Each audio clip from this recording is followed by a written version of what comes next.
feel like we could talk about this for a long time, but do you mind if I go next, Roger? Please do it. I imagine it's like a kind of a harrowing experience for a kid to go through that, but at the same time, as a baby, you were a baby, you don't remember it, right? Yeah, she's the richest baby in America. Yeah, because that goddamn Grady Lindbergh baby died. Mm-hmm. Mm-hmm. I want to talk to you guys about Albert Ostman. Do you know who Albert Ostman is? No. I don't think so. I know who Albert Hoffman is, but that's a tale for a different time. This is an interesting... Steal this segment, Roger. Story that may or may not have happened. I leave that to you, dear listener, but Albert Ostman surely claims it happened. Let me read you a little bit from the Wikipedia page, and we're just going to kind of talk about it. Albert Ostman, 1893 to 1975, was a Canadian prospector who reported that he was abducted by Sasquatch and held captive for 6 days. He stated that the event took place near Toba Inlet, British Columbia in 1924. Okay. Yeah. So this is what he says happened. This is what Albert Ostman, Canadian prospector, says happened. 1924, Ostman, lumberjack, woodsman, thick, incredible beard, I imagine, went to the area for a vacation. Ostman had heard stories about the quote-unquote man beasts who supposedly roamed these woods, but refused to believe them. As Ostman lay asleep one evening, a Sasquatch purportedly picked him up and carried him off while he was in a sleeping bag. Just that sleeping bag's supposed to keep you safe. Mm-hmm. This is why you always spray your sleeping bag with pepper spray. Go extra. Spray yourself with pepper spray. You need to be safe. Eat a whole fucking thing of chilies right before bed, and then spray everything with with pepper spray, and then let him try. You know, So carried him off in his bag. He scooped him up when there was only one set of footprints. That was when Bigfoot was carrying you. And carried him off while he was in his sleeping bag. Ostman was carried in a sleeping bag across country for 3 hours by the Sasquatch, Santa Claus style. Santa Claus, you get it? You don't? Yeah. You dig? Over the shoulder. Yeah, he was the sack. He's the PlayStation. It really is a Krampus style, but I don't think he knew of Krampus. Sure, maybe he did. Maybe he was in there like, oh, God, it's the Krampus. I knew it. I knew I shouldn't have been naughty. Sasquatch dropped Ostman down on a plateau. Standing around him was a family of 4 of the creatures. Albert was kept captive by the Sasquatch. The captors were 2 adults and 2 children, which held Ostman captive for 6 days, almost a week with the Bigfoots. Now he says held captive. It sounds to me more like he was forcibly invited.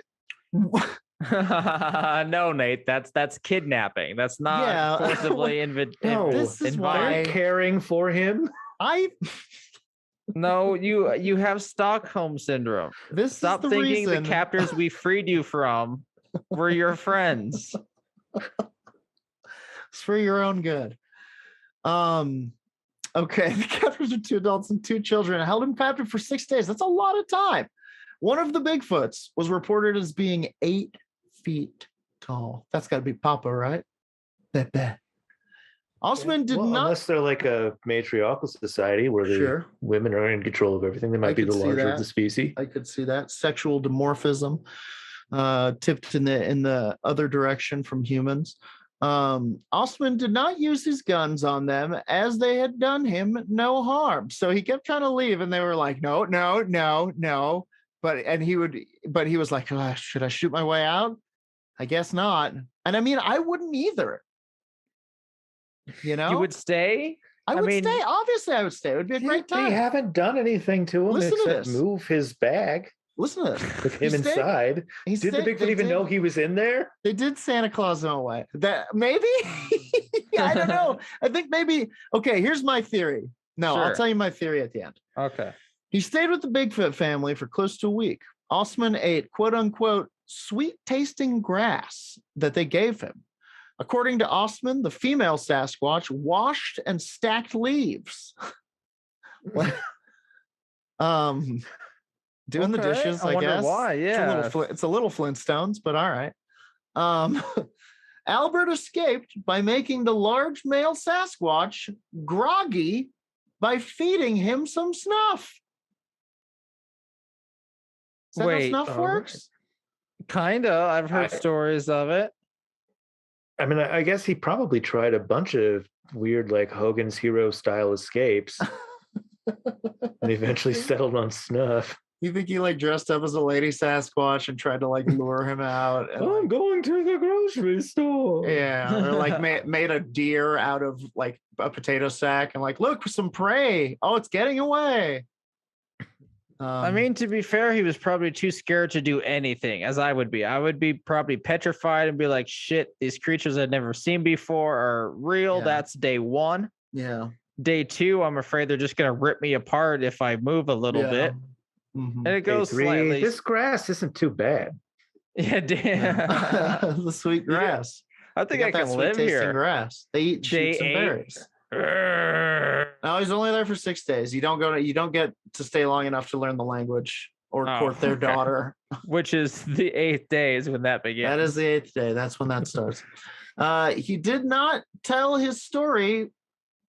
Oh, wait a minute. He escaped by feeding the large male Sasquatch, made him groggy by giving him snuff, which I wasn't aware that that's how snuff works, but there you have it. He did not tell his story for more than 24 years after it happened for fear of being thought of as crazy. Listen, we've laughed at you for other reasons. Not until the 50s, when people started talking about Bigfoot, did this guy come forward with this story. Or people started talking about Bigfoot, and he was like, yeah, I got a Bigfoot story for you. As more Sasquatch stories appeared in the press, Albert decided to tell his story to a local newspaper, The Province. 2007, skeptic Joe Nickel characterized the story as more likely the result of an imagination than of recollection. Critic of Ostman's note that he did not make the event public until 1957, 33 years after he said it took place. Primatologist John Napier says that Ostman's story fails to convince me, primarily on grounds of the limited food resources available. Bigfoot researcher Peter Byrne cannot accept Ostman's story without more evidence. So that's the story of Albert Ostman, who claims to have been kidnapped by Bigfoot. Now, primatologist isn't accepting Bigfoot because he doesn't think that there's enough the ecology can't. When you say it like that, he sounds like a hypocrite. Well, I mean, there's leaves, there's mushrooms, there's berries, there's hunting, there's sweet grass. There's I've spent quite a lot of time in British Columbia, and there's not any part of it that isn't completely livable. Totally bountiful. But especially triply so if you're a Bigfoot. That's a plus 300 to Constitution. Yeah, they're good with traps and stuff. Roots, come on, get out of here. Yeah, we got trapped all week last week in that video game. Complicated stuff. Shit you would expect to see in a video game. But yeah, that's the story of Albert Ostman. And so my question to you guys, we're gonna do a little cryptozoologist's backpack here. Okay. And we're gonna say, what 3 items are you putting in the backpack if you are going out to this? Let's say you go back in time to this same spot. Sure. And you're like, I know a place where maybe I can get taken by a Bigfoot. It's a 3-hour sleeping bag ride from this camping spot. But let's say you have today's technology and 3 items. What do you got? What are you bringing? What are you bringing on the Bigfoot excursion? Okay. Do I know the snuff trick going into this? You're from the future, man. I'll say that you've read this Wikipedia page. You've read the very cool article from the New York Times about Albert Ostman. You've listened to Werewolf Radar. You've listened to Werewolf Radar, even better. Oh, well, then I'm prepared. You're prepared. Clearly. But it's tomorrow night, or let's say next week, you're going to the spot and you're going to get Ostman. Oh, man. I guess, well, the snuff, I get, you gotta take the snuff. Okay. I mean, ultimately, if I want to leave, and maybe I won't want to leave, but if I want to leave, so I'm going to need the snuff. You're anticipating maybe staying. Maybe an extra couple days, hit that 8th-day language goal. Sure. Duolingo Bigfoot, that's what he's bringing. Duolingo gets a new outfit or something. Okay, now, well, there's an example. I think a phone is a great idea. You got to bring your phone. And I know that seems obvious, but it's the camera, it's the app, it's a compass. Yeah. I definitely want that camera. Which doesn't work without the satellites in the future, but we're going to bypass that little. Well, no, this is happening next week. Like I said, next week you're getting Ostman. Okay. But I will say that you're probably not going to have a connection in those deep woods. And you're probably maybe in some sort of Bigfoot pocket dimension. Who knows? I think something good to bring, because I'm bringing back a body, but not the way you're thinking. Whoa. the largest stun gun I can buy.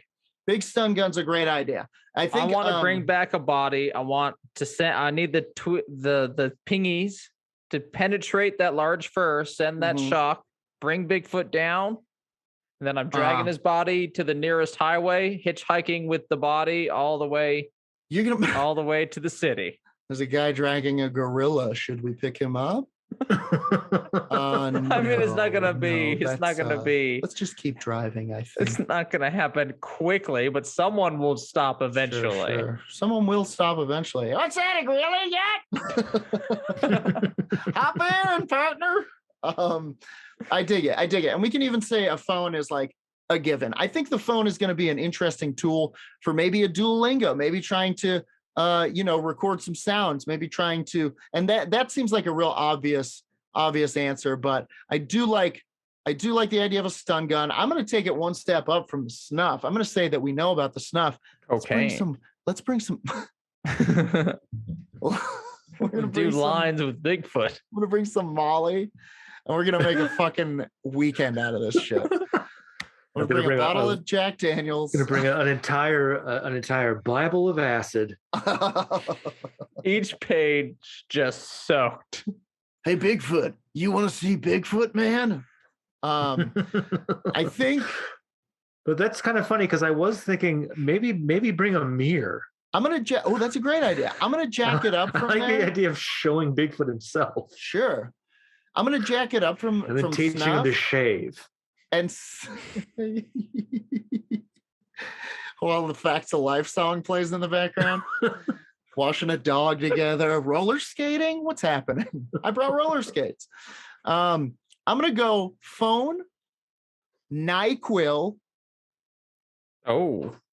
I'm bumping it up from snuff, something that I know will put him to sleep, a big old family bottle of NyQuil. And I don't really want to hurt him. So I think the third thing I'm going to bring is some Star Crunch. You know what Star Crunch is? The cereal? No, it's like those little, zebra cakes and like oatmeal pies. Okay. Right. Yeah. The Star Crunch is the one that's like Rice Krispies, chocolatey stuff.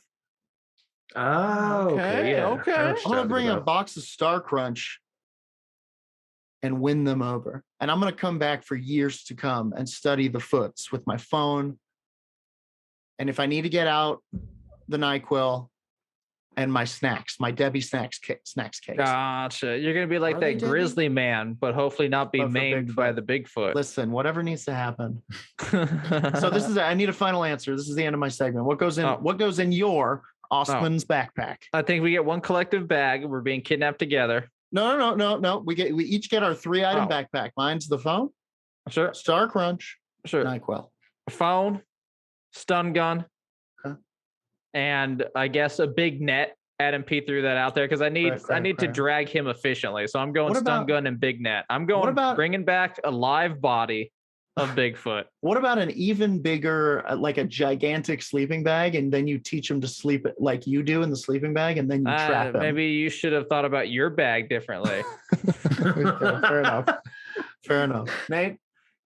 I feel like I already threw some things out there, so I have to stick with them. Snuff, mirror, razor. Snuff, mirror, razor. We're going to see what's beneath Bigfoot's hairy face. All right. I love it. Maybe the whole body. To theater. I love it. All right. This has been Ostman's Corner. Ostman's Backpack, I'm calling it. Damn, I fucked it up. Ostman's Backpack has been my segment. Brilliant. Keep those things. Think about it. Think about it the next time you go backpacking. Camping. There it is. Idiot. The next time you run a D&D game, think about including an item, Ostman's backpack. Ostman's backpack. 3 items that are suitable filled with Bigfoot hunting. Bigfoot hunting, yeah.